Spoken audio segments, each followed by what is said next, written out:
इरफान साहब, सबसे पहले तो आज इस अंदाज में पाकिस्तान तहरीक इंसाफ के वाइस चेयरमैन शाह महमूद कुरैशी, जिन्हें अदालत की जानिब से साइफर केस में जमानत पर रिहाई मिली, तो उसके बाद 3 MPO के तहत उनको गिरफ्तार कर लिया गया और जिस अंदाज में गिरफ्तारी हुई है, क्या ये जस्टिफाइड है?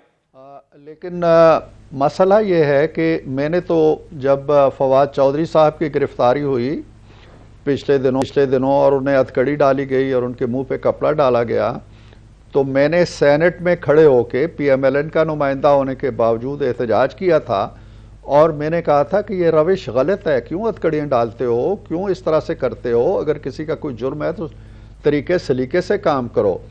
मैंने ये याद नहीं कराया था कि मुझे कैसे घर से घसीट के निकाला था इन्होंने 2019 में, और मुझे कैसे हथकड़ियाँ डाली थी और मेरी बीवी को कैसे ज़ख्मी किया था। ये कहानियाँ अगर खान साहब के दौर में हो रही थी तो इस दौर में नहीं होनी चाहिए। मैं कल भी बुरा समझता था, मेरे गिरफ्तारी की या मेरे अमल की वज़ीर आज़म समेत, वज़रा समेत PTI के किसी नुमाइंदे ने कभी मजम्मत नहीं की थी। हम मजम्मत कर, मैं नहीं समझता हूँ कि ये कोई अच्छा, ये कोई महज़ब रियासत जो है उसको ऐसे करना चाहिए। मजम्मत की थी, बिल्कुल वो कंडेमनेबल था और हम आज भी उसकी मजम्मत करते हैं, लेकिन आज जिस अंदाज में ये सब कुछ हो रहा है, इरफान सिद्दीकी साहब, बड़ा सादा सा सवाल है, आज ये कौन कर रहा है और क्यों कर रहा है? ये मेरे इल्म में तो नहीं है कि कौन कर रहा है। उस वक्त, आजकल तो एक निगरान हुकूमत है, आप उनसे पूछिए, वज़ीर इत्तलात से पूछिए या कोई नुमाइंदा है तो उनसे पूछिए। मुझे इतना याद है कि मेरे 4 साल दौर में खान साहब की हुकूमत थी और खान साहब से किसी ने नहीं पूछा था, किसी अदालत ने नहीं पूछा था, किसी उनके नुमाइंदे ने नहीं पूछा था। लेकिन ये कोई दलील नहीं है कि कल अगर मेरे साथ ज़्यादती हो रही थी या दूसरों के साथ ज़्यादती हो रही थी या किसी पे चर्च डाली जा रही थी या किसी पे एफिड्रीन डाली जा रही थी, ये कोई दलील नहीं है। कल अगर गलत होता रहा है, खान साहब के दौर में बहुत सी गलत रिवायतें बनी हैं, उन्होंने खड़े होके कहा, बिल्कुल, 2 wrongs के नेवर मेक राइट ना सर, ये जस्टिफाई, अगर कल गलत था तो आज भी गलत है। आप ये कह रहे हैं कि निगरा हुकूमत मौजूद है, निगरा हुकूमत से मुताल्लिक तासुर ये है कि वो नून लीग की B टीम है, क्या ये तासुर दुरुस्त है कि निगरा हुकूमत अगर कर रही तो नून लीग की B टीम बन के कर रही? पे तो जो क़यामत आज तक टूट रही है, वो FIR दर्ज कराई थी खान साहब ने, वो पटिशन लेके गए थे सुप्रीम कोर्ट में, उसी पटिशन के तहत नाअहली हुई, उसी के तहत रेफरेंस बने, उसी के तहत सज़ाएँ हुई, उसी के तहत हम आज तक सज़ाएँ भुगत। हम तो नहीं गए यार, हम कहाँ गए हैं कोई केस लेके, भाई इनको तोशाखाना में पकड़ लो या इनको किसी और केस में पकड़ लो या इनको 190 मिलियन पाउंड में पकड़ लो। हमने कोई केस नहीं किया, हमने कोई FIR नहीं दर्ज कराई, ना ये हमारी A टीम है ना B टीम है। लेकिन मैं इसके बावजूद ये कह रहा हूँ, इससे ज़्यादा पता नहीं आप मुझसे क्या सुनना चाहते हैं, कि ऐसा नहीं होना चाहिए। महज़ब रियासत को ये ज़ेब नहीं देता है। गिरफ्तारी के अच्छे तरीके भी हैं, महज़ब तरीके भी हैं, हथकड़ियाँ डालना, लटकाना, मुंह पे कपड़े डालना, घसीटना। देखिए ना, तहरीक इंसाफ तो आज ये मुतालबा कर रही है कि उनके लिए लेवल प्लेइंग फील्ड नहीं है। मुस्लिम लीग नून के लिए लेवल प्लेइंग फील्ड है इरफान सिद्दीकी साहब? किस जमात को मुयस्सर नहीं, आप बताइए मुझे, किसी जमात का नाम लीजिए। दावे को छोड़ दीजिए कि कौन क्या दावा कर रहा है, किस जमात को लेवल प्लेइंग फील्ड नहीं है। लेवल प्लेइंग फील्ड उस वक्त नहीं थी जब 2018 में नवाज शरीफ भी जेल में था, मरियम भी जेल में थी, जब जज घरों में जाके कह रहे थे कि इनको ज़मानत ना दो, इनकी हमारी 2-2 साल की मेहनत ज़ाया। यार, हमारे तो मुकदमे शुरू होते थे सुप्रीम कोर्ट से और सुप्रीम कोर्ट पे ही ख़त्म हो जाते थे, हमारी तो कोई अपील भी नहीं थी। आज तो एक फ़ैसला नीचे होता है, फिर हाई कोर्ट आते हैं, फिर सुप्रीम कोर्ट जाते हैं। ठीक है, इंसाफ का एक अमल है, जारी है। हमें वो अगर लेवल प्लेइंग फील्ड थी तो आज तो उससे 1000 गुना। अब कल तक ये कहा ये हमारे नॉमिनेशन पेपर छीने जा रहे हैं, हमारा, मुझे बताएं कि कहाँ नॉमिनेशन। आज आप अखबारों में देखें, सबसे ज़्यादा नॉमिनेशन पेपर जो आए हुए हैं वो PTI के नाम से आए हुए हैं, कोई दूसरी जमात उसके बराबर भी नहीं है, हम पल्ला भी नहीं है। तो प्रोपगंडे को जाने दें, आप तो साफी लोग हैं, आपकी आंखें खुली हैं। इरफान साहब, ये बात दुरुस्त है, ये बात दुरुस्त है कि 2018 में हालात आपके लिए ठीक नहीं थे, आप कॉर्नर्ड किए गए थे पॉलिटिकली, लेकिन क्या आज हालात नून लीग के लिए अक्सर तब्दील हो गए हैं, हालात ठीक है? रावी चैन लिख रहा है पाकिस्तान मुस्लिम लीग नून के लिए हमें वही लेवल प्लेइंग फील्ड मिल रहा है जो किसी दूसरी जमात को मिल रहा है। हमारे साथ कोई एक्स्ट्राऑर्डिनरी सलूक नहीं हो रहा है। अगर बाकियों के नॉमिनेशन पेपर जमा हो रहे हैं, हमारे भी हो गए हैं। आज भी, इस वक्त भी मैं आपसे गुफ्तगू कर रहा हूँ तो गड़ी खुदाबख्श में बहुत बड़ा जलसा हो रहा है, जिसमें पीपीपी के लीडर खिताब कर रहे हैं, मोहतरमा बेनज़ीर भुट्टो शहीद की बरसी मनाई जा रही है। सबको लेवल प्लेइंग फील्ड है। जिसको रिलीफ नहीं मिला, निशान छीना गया, उनको निशान वापस मिल गया, नॉमिनेशन पेपर जमा हो गए, वो अपना दें, टिकटें बांटें और इलेक्शन लड़ें। लेवल प्लेइंग फील्ड ये नहीं हो सकता है कि हम घरों में जाके उनके लिए वोटर भी भर के लाएं और बक्से भी भरें, और जो 2018 में भरे थे, तो फिर कहें जी कि ये लेवल प्लेइंग फील्ड है। ये नाम ने उस वक्त चाहा था ना। गड़ी खुदाबख्श में जो हो रहा है, मैं उस तरफ आता हूँ, और इंतखाबी मंशूर आज पाकिस्तान पीपल्स पार्टी ने अपना जारी कर दिया है, मैं इस पर भी बात करूंगा, लेकिन बड़ा सादा सा सवाल है, क्या आज ये तासुर दुरुस्त है कि नवाज शरीफ चौथी बार वजीर आजम बनने जा रहे हैं? अगर PMLN अक्सरियत लेती है और वफाक में हुकूमत बनाती है, तो पार्टी का, रेहान साहब, फैसला यही है, मुस्लिम लीग नून का फैसला यही है कि नवाज शरीफ साहब को हल्फ उठाना चाहिए और वजारत उज़्मा की मसनद पे बैठना चाहिए।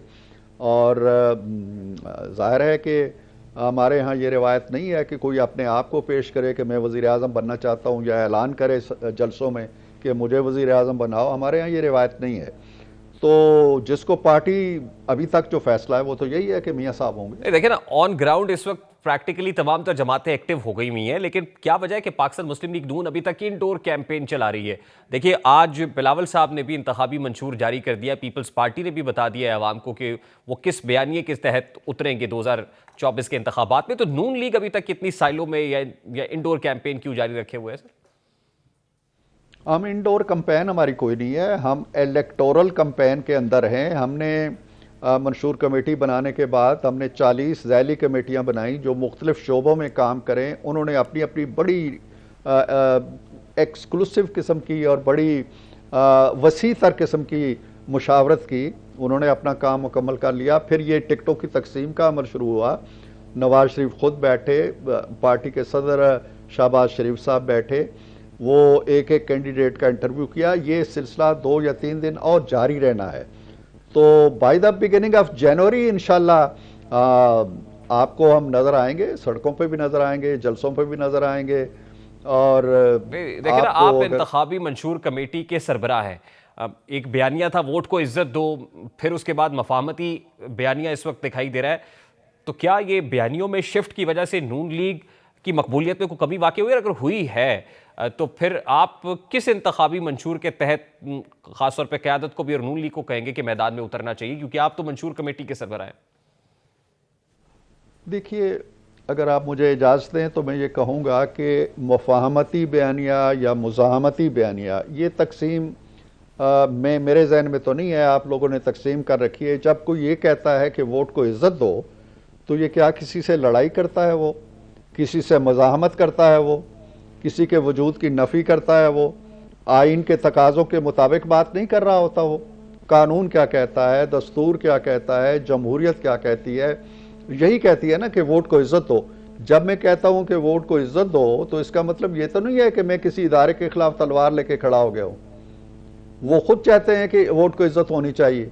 और अगर कोई मुफ़ाहमत की बात करता है, तो मुफ़ाहमत का मतलब ये नहीं होता है कि हम किसी दुश्मन के सामने हथियार डाल रहे हैं या किसी दुश्मन के नैरेटिव को कबूल कर रहे हैं।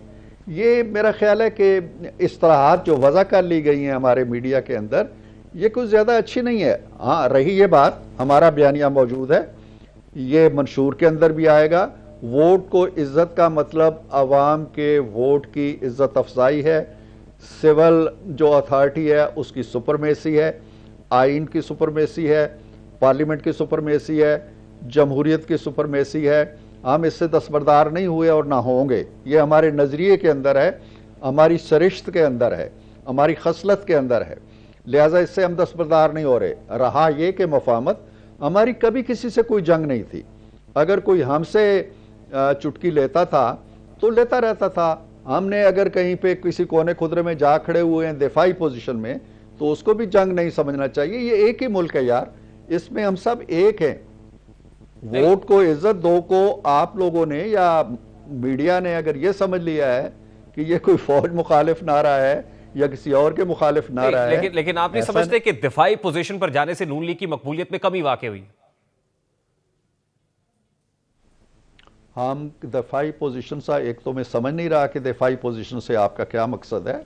मैं ये भी नहीं समझ रहा कि हम अपने नारे की या अपने नज़रिए की या अपने उसूल की या अपने आदर्श की या अपनी रवायात की कोई नफ़ी करते हुए किसी ऐसी मफाहमत में चले गए हैं जैसे सरेंडर कहना चाहिए या दस्तबरदारी कहना चाहिए अपने नज़रिए से। ऐसा तो है नहीं। हमारा वोट बैंक जो है इस चीज़ को समझता है।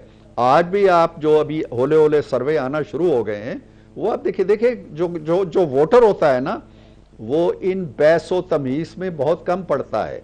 वोटर को वो महंगाई चाहिए जो नवाज शरीफ के दौर में 3% थी और आज आप 44% पे ले गए। नवाज शरीफ के ज़माने के बिल चाहिए उन्हें। नवाज शरीफ के ज़माने की 50 रुपए किलो चीनी चाहिए लोगों को। नवाज शरीफ के ज़माने की गैस के बिल चाहिए आपको। बयानिए आपके धरे रह जाएंगे। ये आपकी मेरी बहस मुबाहिसे के लिए है। जाके गली में पूछें कि बयानिया क्या है, वोट क्या है, दूसरा क्या है। लीस्ट बादर्ड लोग नहीं है बादर्ड। लोगों को अपने इश्यूज चाहिए, नौजवान को रोजगार चाहिए, खातीन को इज्जत चाहिए, अपने नामूस की हिफाजत चाहिए वर्किंग प्लेसेस के अंदर, और रोटी चाहिए, दाल चाहिए, बच्चों की फीस चाहिए, वालदैन का इलाज चाहिए। These are the issues.